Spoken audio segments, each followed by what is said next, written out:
Olá, seja bem-vindo ao CR News desta quarta-feira, 11 de junho.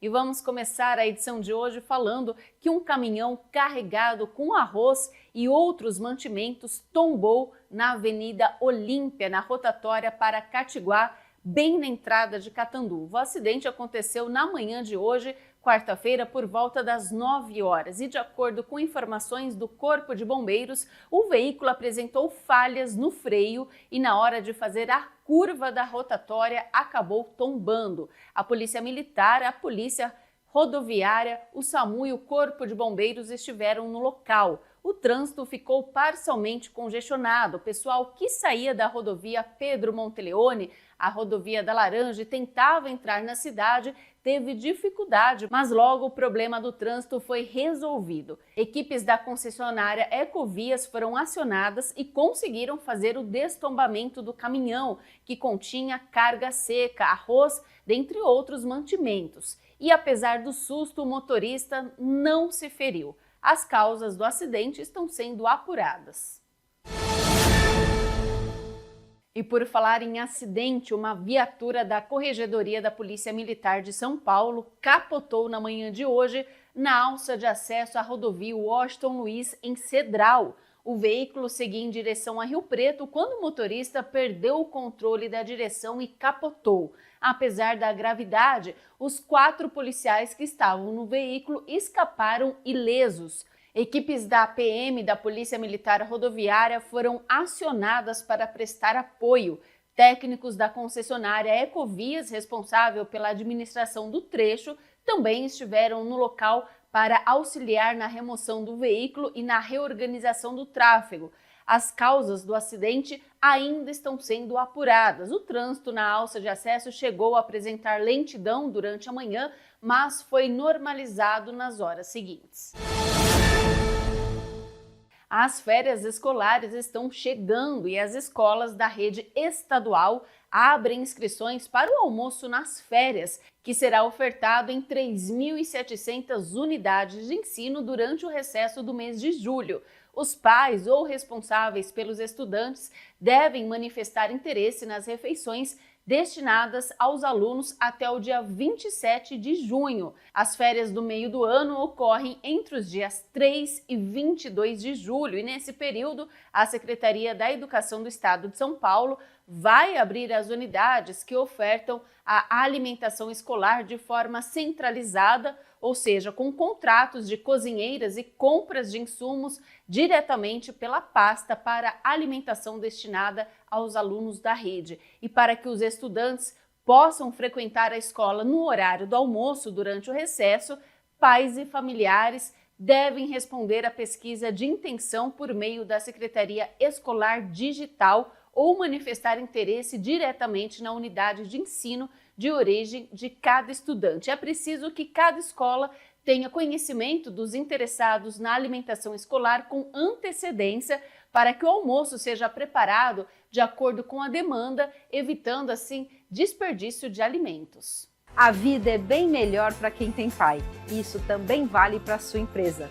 Conheça nosso plano empresarial. Clica no link e fale com o nosso pessoal. Quem tem pai, tem tudo. Pai, tanto para quem fica, quanto para quem vai.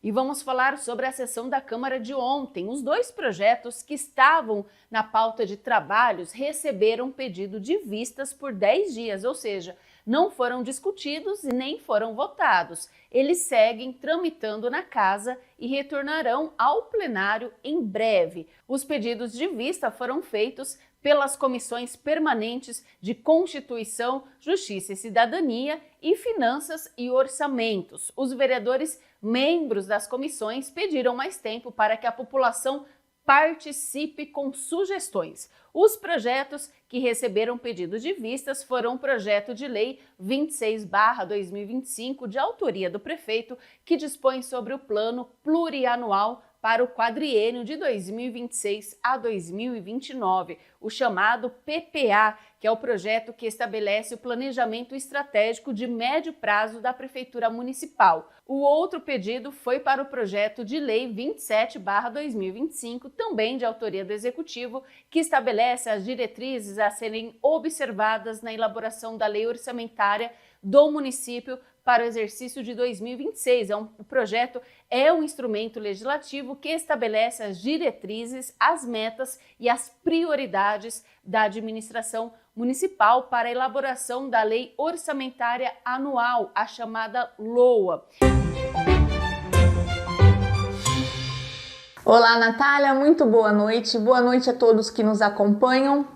Ontem a sessão, mais uma vez, uma sessão bem tranquila, uma sessão sem muitas discussões de projeto, afinal de contas, como de costume, foi pedido vistas. Os vereadores que subiram à tribuna tiveram ali um ponto em comum, né, falas sobre a saúde, uma questão que nossa cidade realmente precisa de um empenho dos vereadores, de uma maior fiscalização, que não subam somente na tribuna para mostrar o que está errado ou possíveis soluções, mas que realmente mostrem o que está acontecendo e o caminho para melhorar, né? A saúde, ela tem uma verba considerável, relevante, uma verba alta, porém ela precisa ser eficaz. Essa verba precisa trazer algo de efetivo para a cidade e não sendo destinada e a gente não saber qual é o retorno, né? Não saber não, a gente não ter um bom retorno.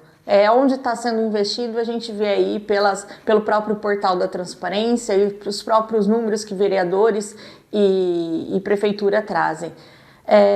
Mas eu quero aproveitar o momento, Natália, para falar sobre a audiência pública que teve a semana passada. Eu vou aproveitar o dia de hoje, afinal de contas a audiência foi a semana passada, mas o meu espaço é só nas quartas-feiras.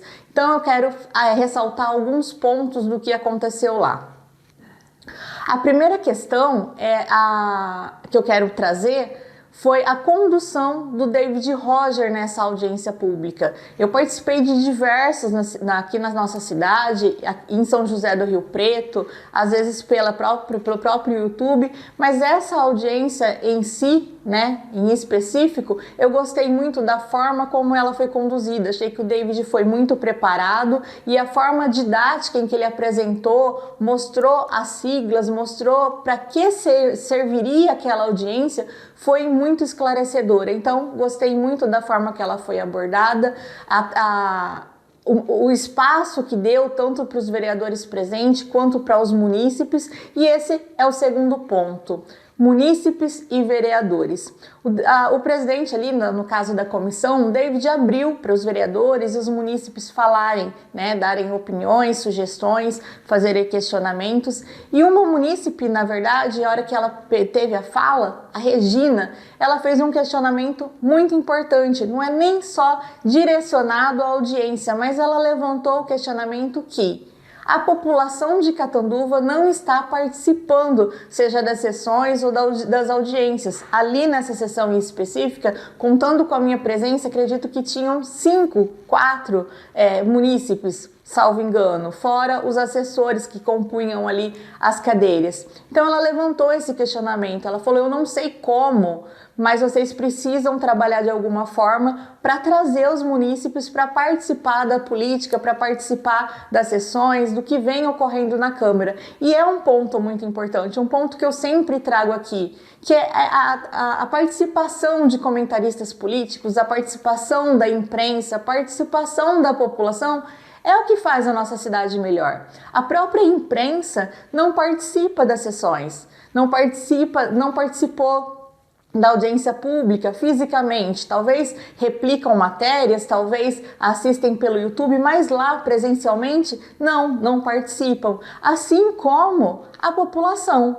A vereadora Thaís até mostrou ali alguns pontos, ela falou, realmente isso é cultural, a população não participa, a gente já trocou o horário das sessões, já trocou o horário da audiência e mesmo assim a população não participa. E eu preciso concordar que realmente é uma questão cultural. Muitas vezes a população acha que já votou ali no vereador, no prefeito, no deputado e que eles não precisam fazer mais, que a parte política agora está nas mãos deles. Mas a gente precisa lembrar que tirando ali David Roger, que era o presidente da comissão, e o Manuel, que fazia parte, tinham vereadores presentes somente a vereadora Thaís Braz, o vereador Ivan Bernardi e o vereador pastor Júlio Zanini. E os outros?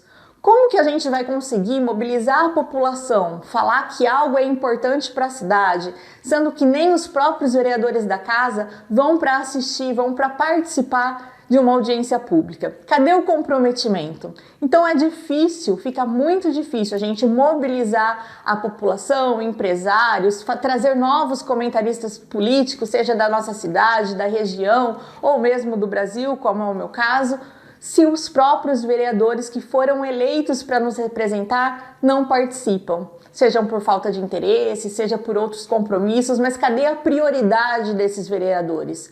Cadê o comprometimento com aqueles que acreditaram neles e votaram para eles estarem ali, dando voz ao que estava acontecendo? Então, é um recado aí para Regina. Você tem toda a razão, Regina, os meios que eles estão usando não está sendo atrativo, não está trazendo a população para participar. Eles precisam realmente mudar os meios, seja as parcerias, seja a forma, seja novos comentaristas, seja algo mais moderno, mas eles precisam também conscientizar os seus próprios vereadores que precisam participar e dar voz a essas ações. Então eu estou me colocando aqui à disposição de vocês, de todos os vereadores, independente do partido, da casa, se for o presidente, todas as ações que tiver aí na Câmara, que precisar ajudar aí na divulgação, de trazer a população para dar opinião, para comentar, para levar até a casa. Estou me colocando à disposição aqui no meu canal, no meu espaço aqui no CR News e também nas minhas redes sociais. Tá? Eu acho que isso realmente é um ponto que a Regina abordou, foge um pouco do contexto ali da audiência pública, mas é muito importante. Teve também o senhor Antônio, que falou da saúde. Mais uma vez, ele também ressaltou que os vereadores não estavam presentes, que a casa estava vazia, ressaltou a importância da saúde, denúncias que já foram feitas e que acabam por terra, né, que não são investigadas. Teve também uma outra munícipe que aproveitou para falar sobre o projeto dos autistas, né?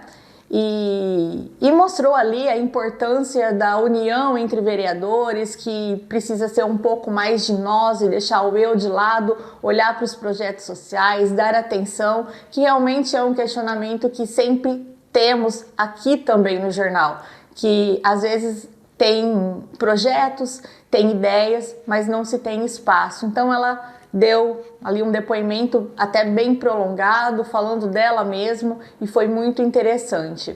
Então eu quero deixar aqui essas abordagens, essas reflexões, Natália, porque a gente não consegue mudar o Brasil se a gente não começar aqui da mudança da nossa cidade. E para isso a gente precisa de participação. Muito boa noite e até quarta-feira, se Deus quiser.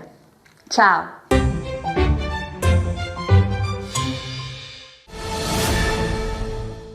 E a Secretaria de Cultura de Catanduva está convidando artistas, produtores culturais, coletivos e agentes da cultura para uma reunião pública de escuta e construção coletiva do Plano Anual de Aplicação dos Recursos da nova Política Nacional Aldir Blanc, que fomenta a cultura. O encontro será então no dia 25, quarta-feira, às 7 horas da noite, no Centro de Convenções, que fica junto à Biblioteca Municipal.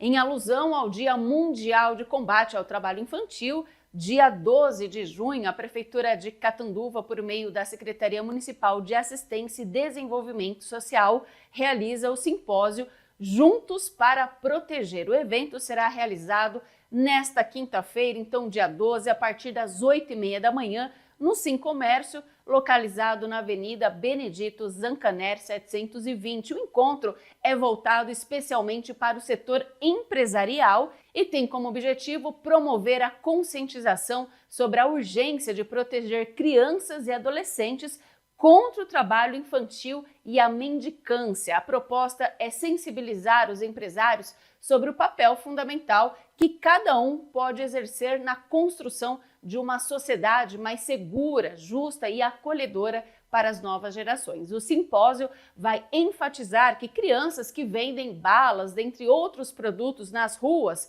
e dentro dos comércios não estão empreendendo, estão expostas a riscos que comprometem sua saúde, segurança e desenvolvimento. E essa realidade precisa ser transformada com o engajamento de todos. E durante o evento será possível então dialogar, refletir e assumir compromissos coletivos que fortaleçam a rede de proteção social no município. As inscrições podem ser feitas gratuitamente pelo link que nós vamos deixar aí para você. E o encontro, ele conta com a realização da Prefeitura de Catanduva, o CREAS, CRAS, Conselho Municipal dos Direitos da Criança e do Adolescente, com apoio de entidades também como Sim Comércio, Sebrae, Senac, ACE, NAMI, Alimentação Forte, entre outros parceiros. Não pule esse vídeo, eu quero falar com você. O Plano Pai é perfeito para você e sua família, com tantos benefícios que nem cabem nesse vídeo. Pai, tanto para quem fica, quanto para quem vai. E com a chegada do período mais frio do ano, o Poupa Tempo participa mais uma vez da campanha do agasalho, iniciativa do governo do estado de São Paulo, coordenada pelo Fundo Social de São Paulo. As 245 unidades do programa em todo o estado passam a funcionar com pontos oficiais de arrecadação. Podem ser doados agasalhos, meias, toucas, luvas e cobertores, desde que estejam novos e em bom estado de conservação. O objetivo é mobilizar a população e fortalecer a rede de solidariedade em apoio às pessoas em situação de vulnerabilidade. E a distribuição das doações ocorre ao longo da própria campanha. Nos municípios do interior, os itens arrecadados permanecem nas cidades, atendendo diretamente a população local. Todas as informações, incluindo os endereços dos pontos de coleta e material oficiais, estão disponíveis no site da campanha, que é desenvolvido pela Prodesp, vinculado à Secretaria de Gestão e o Governo Digital. O governo de São Paulo forma 1.800 novos policiais para reforçar a segurança no estado. Os soldados serão redistribuídos nos comandos de policiamento de todo o estado, conforme o planejamento técnico definido pela Polícia Militar. A capital e as cidades da região metropolitana devem contar com cerca de 1.400 novos policiais e os demais serão distribuídos para o interior. Do total de formandos, 183 soldados darão início à formação específica para integrar o Corpo de Bombeiros. Com os novos policiais formados, que passam então a integrar o efetivo da corporação, já são 11 mil novos agentes nas ruas, sendo pouco mais de 7.300 policiais militares. Até o fim de 2026, a previsão é que o total de vagas autorizadas na atual gestão chegue a 23.400 policiais militares, civis e técnicos científicos. O Pai tem convênio com vários médicos de Catanduva. Você terá acesso a médicos especialistas atendendo em consultórios particulares. Fale com o nosso pessoal. Deixe o Pai ser o plano da sua empresa. Empresa que tem Pai tem tudo.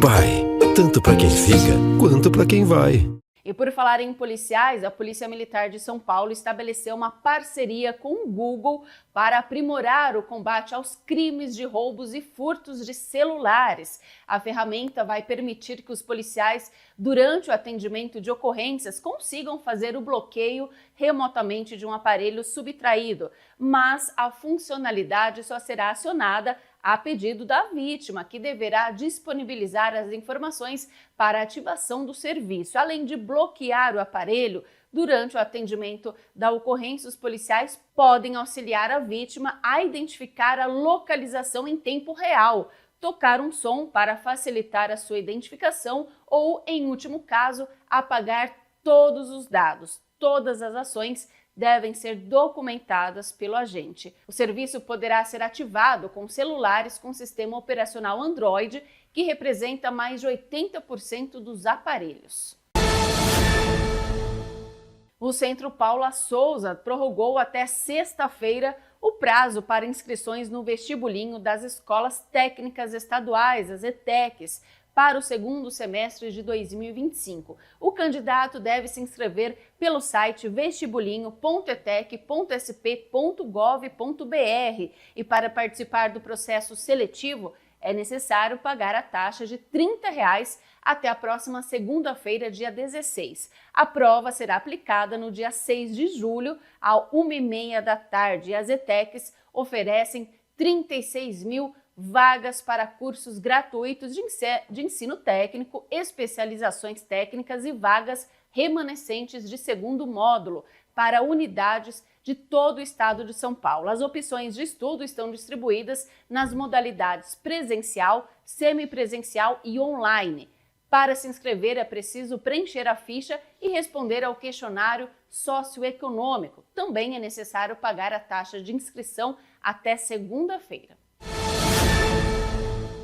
E olha, Catanduva, mais uma vez, se firma como referência no esporte nacional. A cidade foi escolhida para sediar o Brasileirão Feminino de Basquete Sub-23, que será disputado de 12 a 20 de setembro no Conjunto Esportivo Anuar Pachá. A competição reunirá 11 equipes de várias regiões do país em mais uma grande celebração do basquete de base. A confirmação da sede é reflexo do protagonismo catanduvense na modalidade.